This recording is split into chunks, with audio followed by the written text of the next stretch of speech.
Bismillahirrahmanirrahim. Assalamualaikum warahmatullahi wabarakatuh.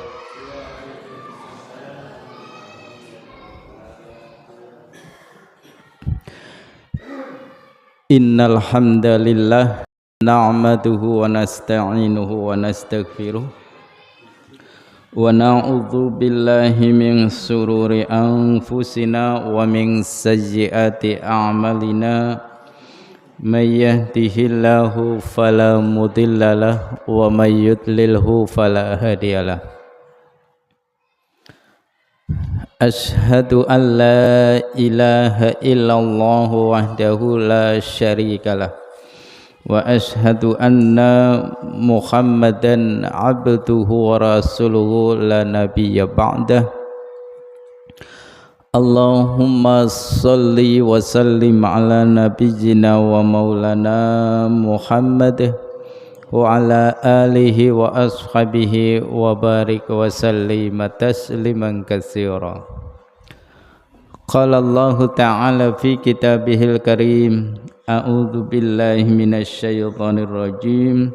Bismillahirrahmanirrahim. Ya ayyuhalladzina amanu taqullaha haqqa tuqatihi wa la tamutunna illa wa antum muslimun. Wa qala ta'ala wa qada rabbuka alla ta'budu illa iyyahu wa bil walidaini ihsana imma yablughanna indakal kibara ahaduhuma aw kilahuma fala taqul lahumā uffi wa la tanharhumā wa qul lahumā qawlan karīmā wakhfid lahumā janāhad dhulli minar rahmati wa qur rabbirhamhumā kamā rabbayani shaghīrā. Shadaqallahul azim. Amma ba'd. Hadirin jamaah salat maghrib mushola Baitul Maqdis, pimpinan ranting Muhammadiyah Grinting yang saya hormati dan yang saya muliakan. Marilah pada kesempatan malam hari ini, Rabu malam Kamis tanggal 17 September 2025 atau tanggal 26 Rabiul Awal 1447 Hijriyah, seraya kita bersyukur kehadirat Allah Subhanahu wa Ta'ala. Alhamdulillah kita dipertemukan kembali di majelis yang mulia. Mudah-mudahan perjumpaan dan pertemuan kita pada malam hari ini pada khususnya senantiasa membawa manfaat untuk kita semuanya. Amin ya rabbal alamin. Salawat dan salam mari kita sampaikan kepada junjungan kita baginda Rasul Muhammad sallallahu alaihi wasallam. Bapak Ibu jamaah rahimakumullah, hadani Allah wa iyyakum. Pada kajian malam Kamis yang lalu kita sudah mempelajari perihal tentang berbuat baik kepada kedua orang tua dan menyambung silaturahim. Adapun untuk malam hari ini Bapak Ibu, kita akan menyampaikan perihal tentang hukum haram mendurhakai kepada kedua orang tua dan memutuskan tali persaudaraan. Jadi kalau kemarin berbuat baik kepada kedua orang tua dan bersilaturahim, adapun untuk malam hari ini adalah haram mendurhakai kepada kedua orang tua dan memutuskan tali silaturahim. Dalam persoalan ini saya ingin mengawali dari salah satu ayat yaitu surat Muhammad. Jadi di dalam Al-Quran itu ada surat yang namanya diambilkan dari nama Rasul kita, yaitu Nabi Muhammad. Surat Muhammad itu surat yang ke-22.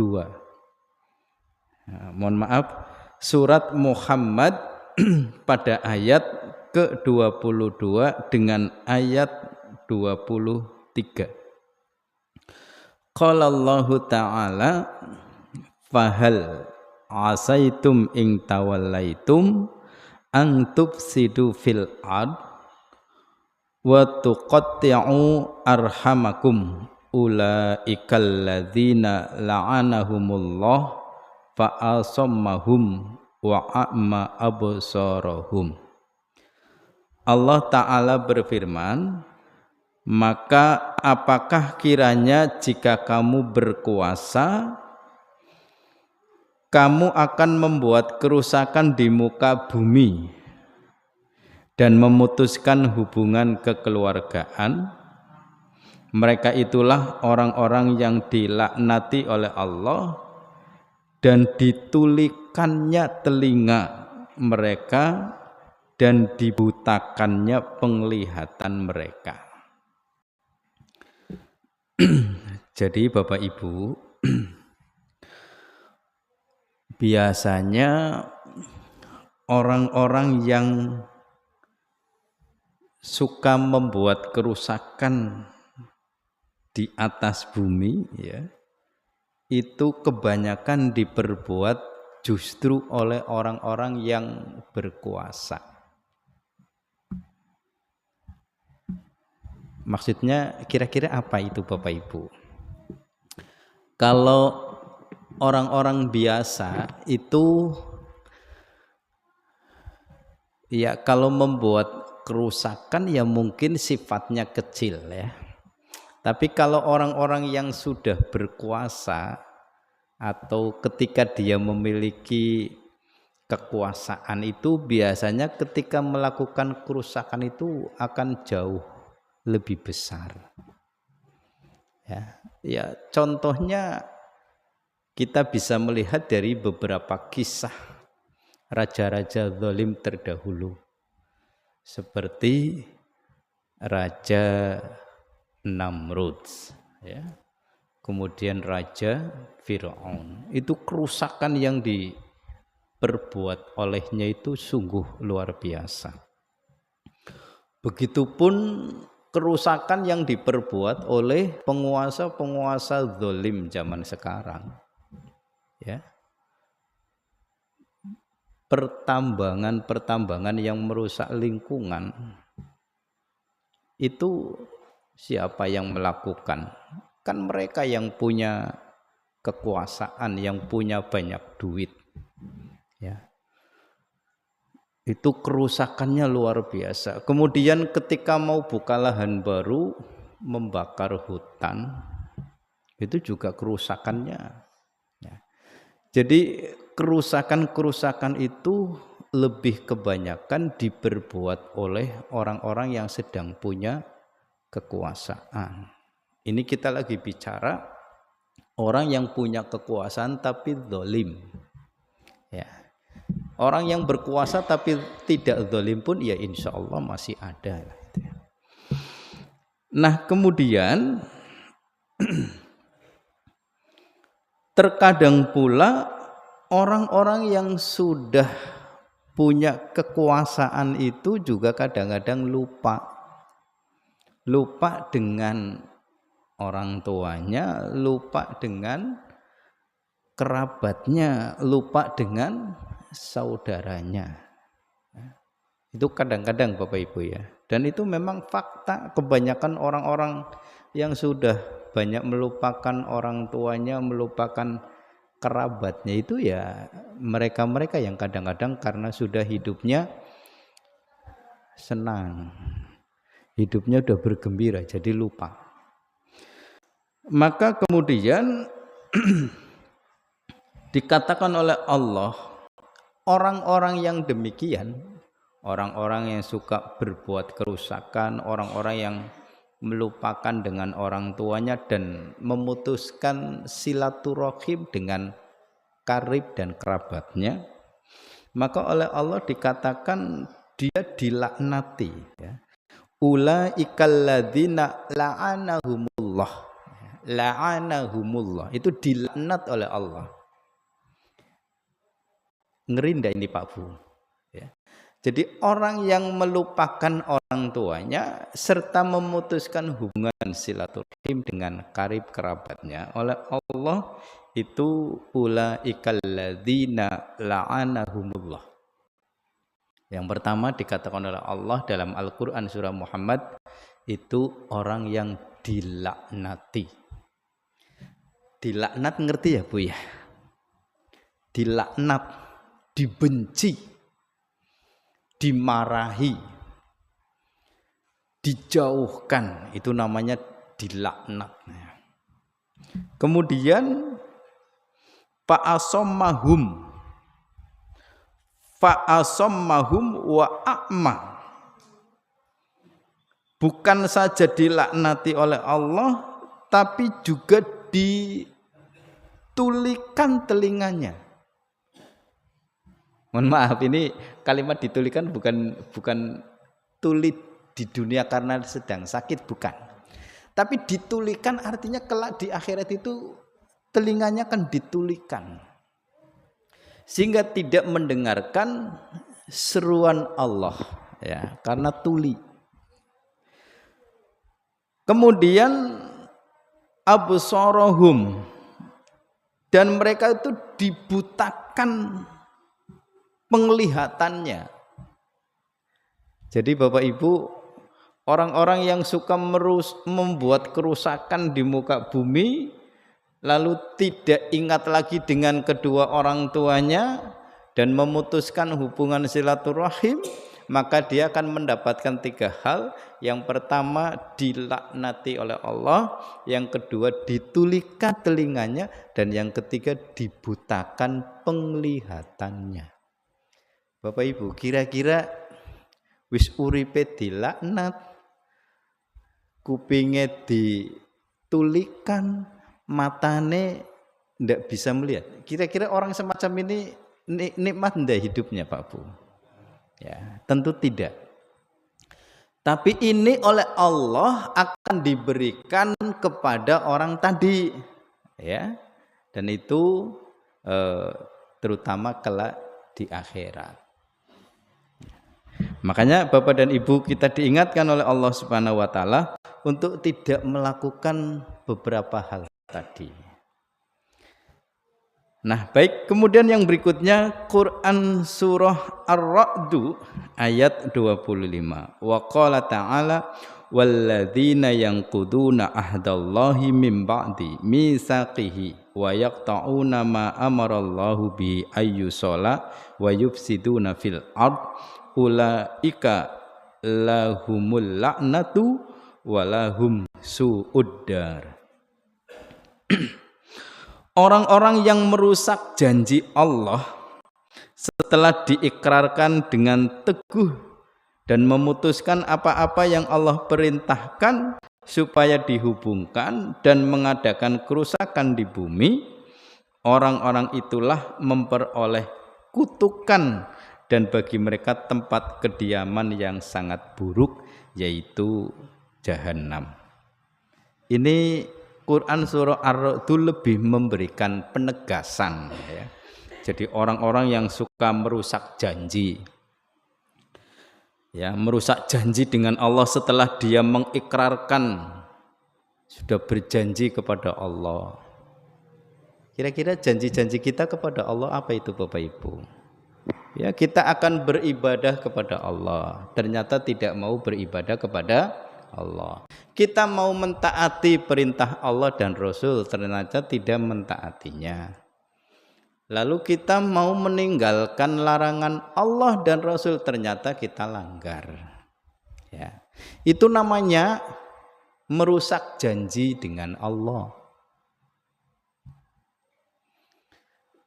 Bahkan Bapak dan Ibu, kita pernah menyampaikan bahwa inna sholati wa nusuki wa mahyaya wa mamati lillahi rabbil alamin. Sungguh salatku, ibadahku, ya, inna sholati wa nusuki wa mahyaya, hidupku, wa mamati lan matiku, ya, lillah, itu kita pasrahkan kepada Allah, lillahi ta'ala, ya, lillahi rabbil alamin, kita pasrahkan kepada Allah, Tuhan Rabb atau Rabb sekalian alam. Tapi pada kenyataannya tidak demikian, ya, kenyataannya tidak demikian. Inna sholati, padahal kita sudah menyatakan bahwa sholatku itu dipasarkan kepada Allah, tapi kadang-kadang sholat kita juga masih bercampur dengan yang lain. Hidupku, ibadahku, semuanya sudah dipasrahkan, tapi terkadang tidak. Jadi tidak sesuai, itu namanya merusak janji. Setelah diikrarkan, lalu memutuskan apa yang sudah Allah perintahkan. Bapak dan Ibu, termasuk orang yang suka merusak atau melakukan kerusakan di bumi, seperti tadi pada ayat yang pertama saya baca itu, maka dia akan memperoleh kutukan, ya, laknat itu, ya, mendapatkan kutukan. Ulaika lahumul laknatu, ya, akan mendapatkan laknat, mendapatkan kutukan. Dan bagi mereka walahum su'uddar, itu akan mendapat tempat yang sangat buruk. Tempat yang sangat buruk itu apa? Neraka jahanam. Termasuk saya teringat dengan Al-Quran surah Al-Bayyinah, gitu, ya. Surat Al-Bayyinah, Bapak dan Ibu, di situ ada kalimat ulaikahum syarrul bariyah, dan mereka itu akan mendapatkan tempat yang paling buruk. Tempat yang paling buruk, orang-orang yang suka berbuat kemusyrikan. Orang yang suka berbuat kemusyrikan itu ya sama saja orang yang telah merusak perjanjian dengan Allah, maka dia akan mendapatkan tempat yang teramat buruk. Dari dua ayat ini Bapak Ibu, Quran surah Muhammad 22-23 dan surah Ar-Ra'd ayat 25, kiranya cukup untuk kita, peringatan buat kita bahwa kita tidak boleh melakukan kerusakan di bumi, tidak boleh melupakan orang tua, tidak boleh memutuskan hubungan silaturahim, serta tidak boleh merusak perjanjian kita dengan Allah, ya. Maka kalau itu semua ternyata dilanggar, maka konsekuensinya kita akan mendapatkan kutukan dari Allah, laknat. Kemudian kita akan mendapatkan tempat yang paling buruk. Kita akan dibutakan penglihatannya dan ditulikan pendengarannya. Nah, makanya kalau kita tidak ingin mendapati hukuman-hukuman semacam itu, maka hindarkanlah dari apa yang tadi sudah disebutkan. Kemudian yang berikutnya Bapak Ibu, di dalam Al-Quran surah Al-Isra ayat 23-24. Nah, ini yang tadi saya baca di awal. Wa qadha rabbuka alla ta'budu illa iyyahu wa bil walidaini ihsana imma yablughanna indakal kibara ahaduhuma au kilahuma fala taqul lahuma uffi wa la tanharhuma wa qul lahuma qaulan karima. Dan Tuhanmu telah memerintahkan supaya kamu jangan menyembah selain Allah. Wa qadha rabbuka alla ta'budu illa iyyah. Dan Tuhanmu telah memerintahkan supaya kamu jangan menyembah selain Dia. Jadi kita diperintahkan oleh Allah untuk tidak menyembah kepada selain Allah, dan kalau kita menyembah kepada selain Allah maka itu hukumnya musyrik. Menyembah Allah itu adalah perintah. Ya, dalam ayat lain Bapak Ibu, di dalam ayat lain itu Quran surat Al-Baqarah ayat 21, ya ayyuhan nasu ubudu rabbakumul ladzi khalaqakum walladzina min qablikum la'allakum tattaqun. Wahai manusia, sembahlah Tuhanmu. Siapa? Allah.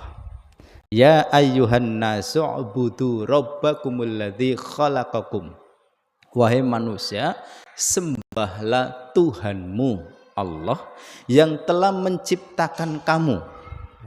Allah yang telah menciptakan kita. Juga Allah yang telah menciptakan orang-orang sebelum kamu.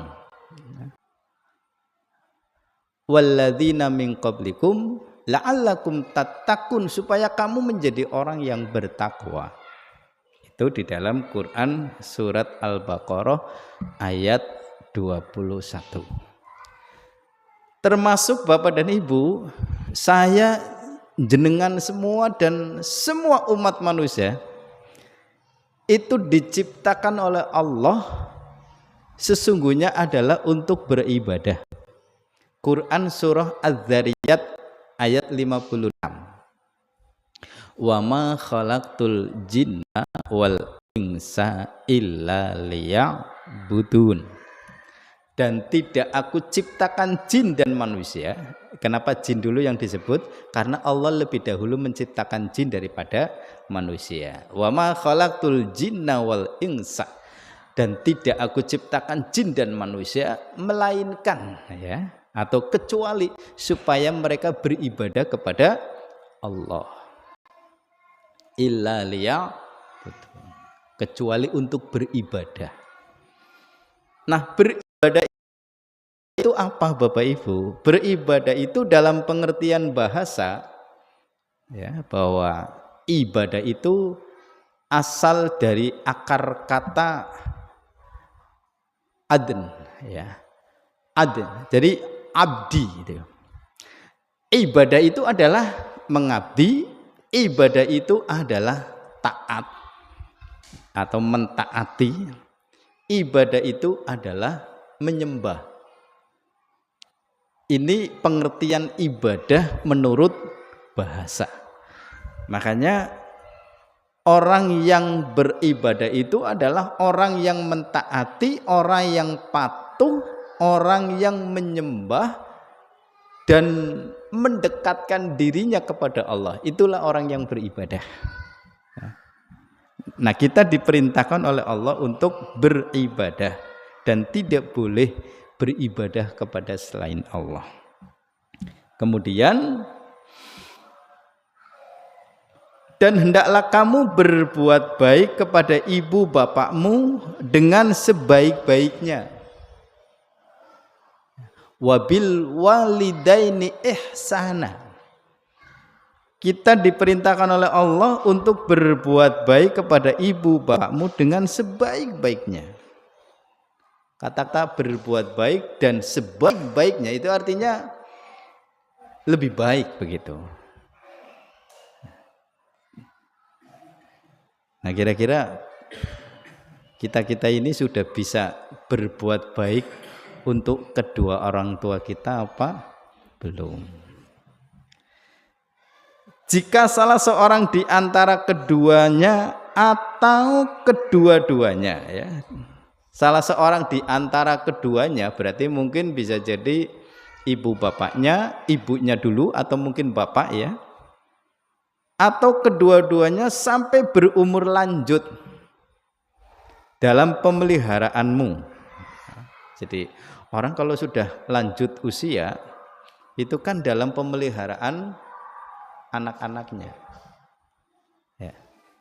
Al-Qur'annya memang sudah menginformasikan demikian, bahwa orang tua yang sudah lanjut ya mesti menjadi pemeliharaan bagi anak-anaknya. Nah, kalau bukan kepada anak-anaknya, orang tua yang sudah lanjut mau dikemanakan? Ya. Kira-kira Bapak Ibu, kalau kita punya orang tua yang sudah lanjut, karena kesibukan kita, kerepotan kita, dan lain sebagainya, kemudian orang tua kita dititipkan di panti jompo, kira-kira gimana Pak? Sekalipun di panti jompo ya memang diasuh dengan sebaiknya, dan mungkin kita juga memberikan dana kepada panti asuhan. Tapi kira-kira lebih mulia mana kalau orang tua kitalah yang ngurus? Kira-kira lebih mulia mana Pak Bu? Ya tentu lebih mulia kalau kita urus dengan tangan kita sendiri. Adanya panti jompo itu artinya bagi mereka orang tua yang tidak punya anak sama sekali, sehingga negara berkewajiban untuk memeliharanya, untuk mengurusnya dengan keberadaannya panti jompo.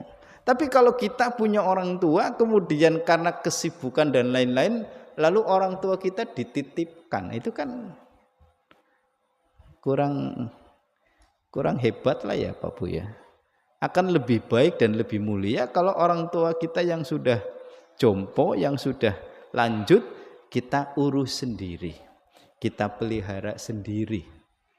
Seperti halnya orang tua dulu pernah merawat kita. Masih lebih mending kalau kemudian kita ada pembantu ya, namanya saja kan sekedar membantu, bukan kemudian diserahkan ke panti jompo. Nah kemudian maka sekali janganlah kamu mengatakan kepada keduanya dengan perkataan ya. Dan jangan pula kamu membentak mereka dengan ucap, dan janganlah kamu membentak mereka. Jadi kita dengan orang tua mengatakan kalimat saja itu tidak boleh. Apalagi sampai mengatakan kepada orang tua itu dengan kalimat yang runtungan, ya, engganyami. Bapak dan Ibu jamaah rahimakumullah, saya ingin sedikit bercerita ya Bapak Ibu.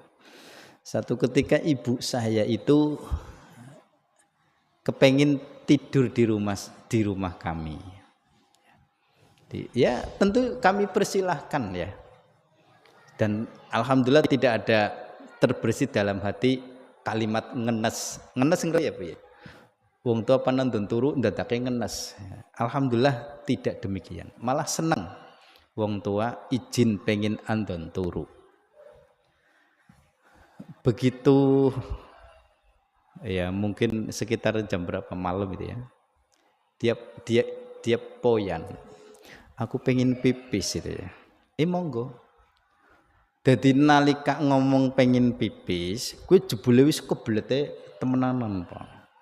Dadi begitu tangi mlaku marek maring kamar mandi. Gue ngampurane Pak Bu nggih niki kula lagi cerita bukan apa-apa ya. Itu pipisnya udah ini pas nyampe di kolam udah habis Pak. Udah habis ya. Jadi terus ibu saya ngomong, "Nal, wis enteng, apane mak sing enteng?" Nah, pipisnya oh ya wis ora apa-apa. Silakan jenengan cebok kembali ke tempat tidur, biarlah ini urusan saya. Ngampurane Pak Bu, air pipis sing kecret awit neng tempat tidur maring kolam kan biar itu urusan saya. Wis jenengan kembali ke tempat tidur, tak ridongi anak apa. Nah kowe banyu pipise tak beresi. Wong wadone wis turu. Alhamdulillah dalam hatiku Pak Bu siji ora nana kalimat ngenes, kelorone nyong teringat iya ya. Gemiyen bune aku ngurus kaya kenggal dina. Nggih Bu nggih. Tur ora mung nyong ngetok sing diurus duwe anak 5 ya berarti 5-5ne gemiyen wong tuane aku ngurus kaya ki terus. Ora anak mandek-mandeke, ora anak rampung-rampunge. Nah kiye misale nyong nembe bae ilok kan wis ya nembe pan ngenes kan kaya kowe. Alhamdulillah saya tidak merasa ngenes, bahkan saya anggap ini sebagai balasan walau belum apa-apanya ya belum apa-apanya tapi alhamdulillah. Nah, terus ibuku tidur kembali sampai menjelang subuh sampai subuh. Nah ini bapak ibu ya, tapi kadang-kadang kan ana wong sing terus cangkemen dermemel gitu ya, ngerikan sih hal segala macam. Nah, ini jangan sampai Pak Bu nggih. Masya Allah kalau dia sudah terluka hatinya, atine wis kayong merasa disakiti itu Masya Allah. Nah saya pengen untuk tidak sampai demikian, untuk tidak sampai demikian. Makanya ketika bapak saya meninggal itu saya sempat nangis, dan nangisnya nangis yang mungkin agak itu karena saya teringat saya belum pernah bahasanya ngopeni bapaknya itu ya. Ya memang Allah mudahkan ya. Mungkin nanti PR-nya di ibu kami mungkin. Baik Bapak Ibu jamaah rahimakumullah. Jadi kita tidak boleh mengatakan kepada kedua orang tua, lebih-lebih kalau umurnya sudah lanjut, dengan perkataan dan jangan pula membentak. Bu, wong tua angger dibentak ganing anake satu kali bentakan saja wis remuk atine. Temenan. Mulane ya nyong jenengan lah ngati-ati yen lagi ngopeni wong tua aja nganti kayak aku sering ngomong neng adine aku Bu sing nggal dinane wong tuane aku turune neng bontot, aku wanti-wanti kon bukan butuh apa suka gari ngomong karo kakang-kakange aja sampai kon melampiaskan kemarahan itu dengan orang tua. Bener ya Pak Bu ya? Memang ngopeni wong tua ya kesel. Nah bukan kesel kon aja sampai meluapkan kekesalan itu dengan orang tua. Tapi silakan ngomong dengan kakak-kakaknya. Apa yang menjadikan? Itu pernah saya sampaikan begitu. Ucapkanlah kepada mereka itu ucapan yang mulia, kaulang karima. Ya. Ucapkan kepada orang tua kita dengan ucapan-ucapan yang mulia, ucapan yang tidak menusuk hati, ucapan yang tidak menyakitkan hati, ucapan yang tidak menyinggung perasaannya. Ngampurane Bapak Ibu, betapapun sebenarnya kita rasa kesal ya, jenenge wong tua kadang-kadang juga. Tapi itu jangan sampai diucapkan di depannya. Gampangannya suka didelek, ya, ditahan, didelek aja sampai, walaupun sebenarnya menang, tapi aja sampai diungkapkan di depan orang tua kita. Syukur-syukur hatinya nggak begitu. Artinya kita menjaga supaya orang tua kita tidak merasa tersinggung dan sakit hati. Dan rendahkanlah dirimu terhadap mereka. Kita disuruh untuk merendah di hadapan orang tua. Betapapun orang tua kita sudah tidak bisa apa-apa, mungkin kita lagi jaya-jayanya, mungkin kita lagi jadi orang yang paling hebat dan pentolan, tetap di hadapan orang tua kita harus merendah. Hari merendah kira-kira pripun sih Bu? Ya ngomongnya ora kenceng-kencengan gitu. Nek wong tuane budek, nah itu kencengnya beda. Ya. Nek wong tuane budek kan kencengnya beda, bukan kenceng karena Kita kesal tapi kenceng karena biar dia mendengar, itu beda. Ya. Lalu kalau kita berjalan di depan orang tua kita ya kira-kira seperti apalah gitu ya. Jadi kita disuruh untuk merendah terhadap kedua orang tua kita. Lalu diperlakukan dengan penuh kasih sayang. Dan ucapkanlah atau mintakan berdoa kepada Allah, Rabbighfirli atau Allahumma gfirli wali walidayya warhamhuma kama rabbayani shaghira. Ya Allah, ampuni hamba dan ampuni kedua orang tua hamba. Kasih sayangi mereka seperti halnya mereka mengasihiku di waktu aku kecil. Ternyata doa ini berasal dari Al-Quran, surah Al-Isra ayat 23 dan 24. Nah, itu Bapak Ibu ya. Jadi Allah Subhanahu wa Ta'ala itu memberikan pengajaran ya kepada kita, terutama kepada kedua orang tua kita. Jadi Allah bukan saja mengajarkan bahwa kita untuk berbuat baik kepada Allah semata, tapi juga kepada kedua orang tua kita. Nah, kalau nanti dalam hidup berumah tangga, itu seorang istri hendaknya untuk berbuat baik kepada suami, ya, dan suami pun hendaknya untuk mengasihi sayangi istrinya, kan begitu. Bapak Ibu jamaah rahimakumullah, hadani Allah ayakum. Yang berikutnya adalah sebuah hadis yang diriwayatkan oleh Bukhari dan Muslim dari Abu Bakrah Nufai bin Al-Haris radhiyallahu an. Ia berkata, Rasulullah sallallahu alaihi wasallam bertanya, "Tidakkah kalian ingin tahu tentang 3 dosa terbesar di antara dosa-dosa besar?" Kami menjawab, tentu kami ingin mengetahuinya Rasulullah. Jadi Rasulullah itu bertanya, Bapak Ibu, cara bahasa gerintingnya, kon kepengin krungu, kepengin weruh di antara dosa-dosa besar, dan dosa-dosa besar itu adalah dosa yang paling besar di antara dosa-dosa besar. Walah, berarti dosa paling gede mana? Ana wong gede, ana sing luwih gede. Ana wong dhuwur, ana sing luwih dhuwur. Ana wong cilik, ana sing luwih cilik. Kira-kira begitu ya. Nah, kemudian Rasulullah menjawab, apa yang dimaksud dosa-dosa besar? Monggo Bapak Ibu perhatikan dengan sebaik mungkin. Yang pertama adalah mensekutukan Allah. Mensekutukan Allah itu artinya berbuat kemusyrikan. Berbuat musyrik ini bukan perkara yang enteng Pak Bu ya. Perbuatan kemusyrikan itu luar biasa, dosanya sangat besar.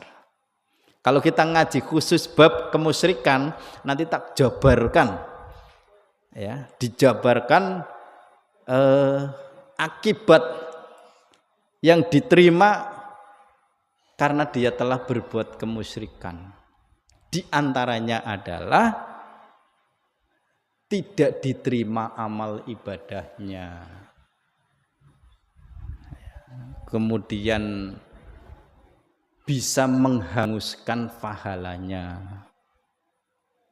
diancam neraka jahanam dan lain-lain itu ya.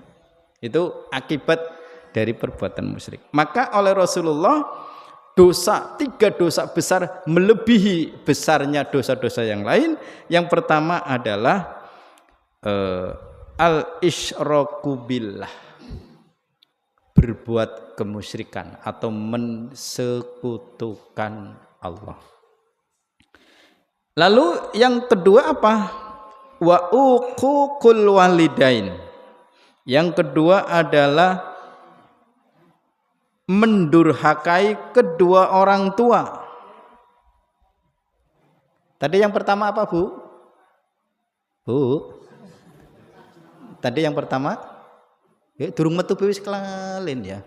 Pemen kok wis metu. Mensekutukan Allah. atau berbuat kemusyrikan, ya. Kemudian yang kedua, mendurhakai kedua orang tua. Wa uququl walidain. Ya, hal-hal kayak gitu kudu diinformasikan Bapak Ibu ya. Karena bahaya.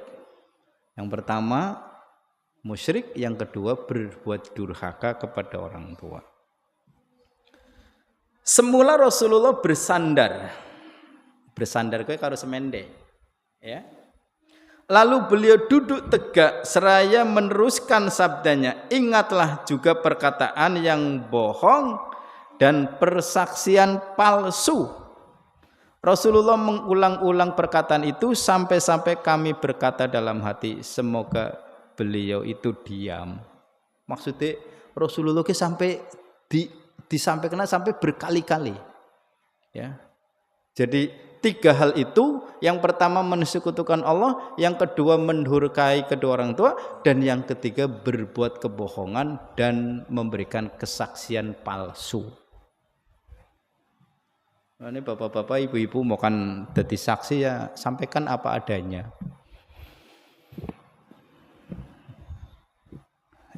Jare ana wong sing dadi pegawai khusus dadi saksi ya Bu ya. Tali pakai jare gajiannya oleh sakulenan kan ya. Ndak ngerti kalau jadi saksi itu, kalau dia jadi saksi kemudian saksinya saksi palsu itu kan dosanya besar banget. Nah jadi misalnya kau dadi saksi nyong, walaupun aslinya nyong kayak kie, tapi kau tak bayarin nyong kan akhirnya bisa jadi saksi palsu ya, karena sing bayar. Padahal itu dia mendapatkan upah paling berapa, tapi dosanya itu besar. Mulanya ning jalan raya anak kecelakaan, akalnya berusuh kalunga, nang apa sih? Bukan jadi saksi. Kan ada kayak gitu ya. Memang jadi saksi itu tidak gampang juga sih.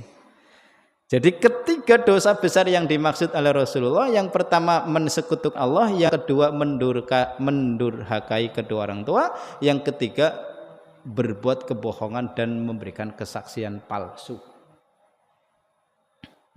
Satu lagi Bapak Ibu ya.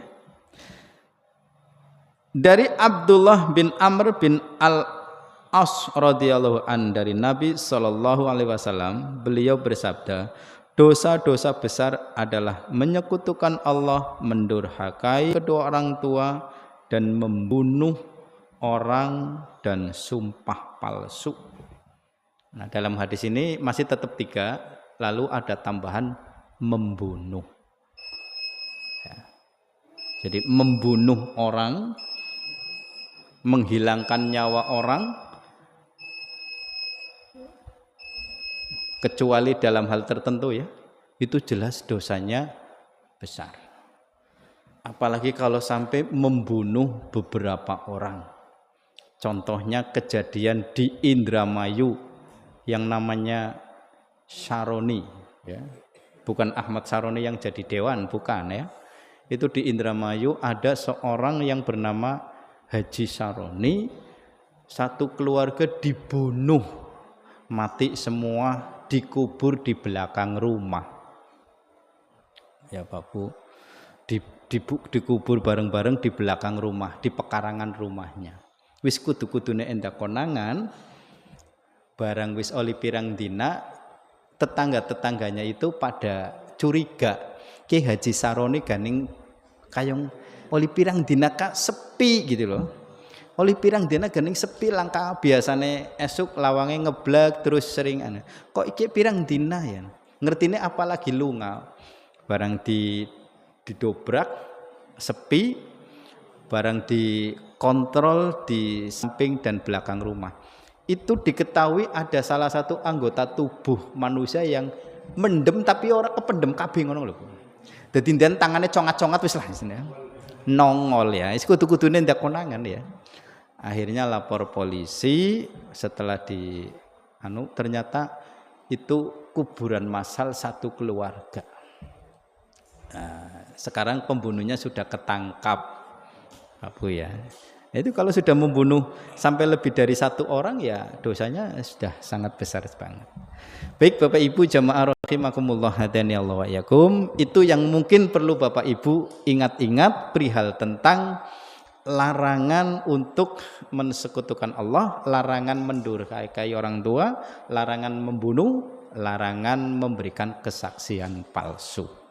Mudah-mudahan apa yang sudah saya sampaikan kepada Bapak Ibu semata-mata juga untuk memperingatkan diriku sendiri dan juga kepada Bapak Ibu semuanya. Mudah-mudahan manfaat. Saya akhiri, nasrun minallah wa fathun qarib. Wassalamualaikum warahmatullahi wabarakatuh.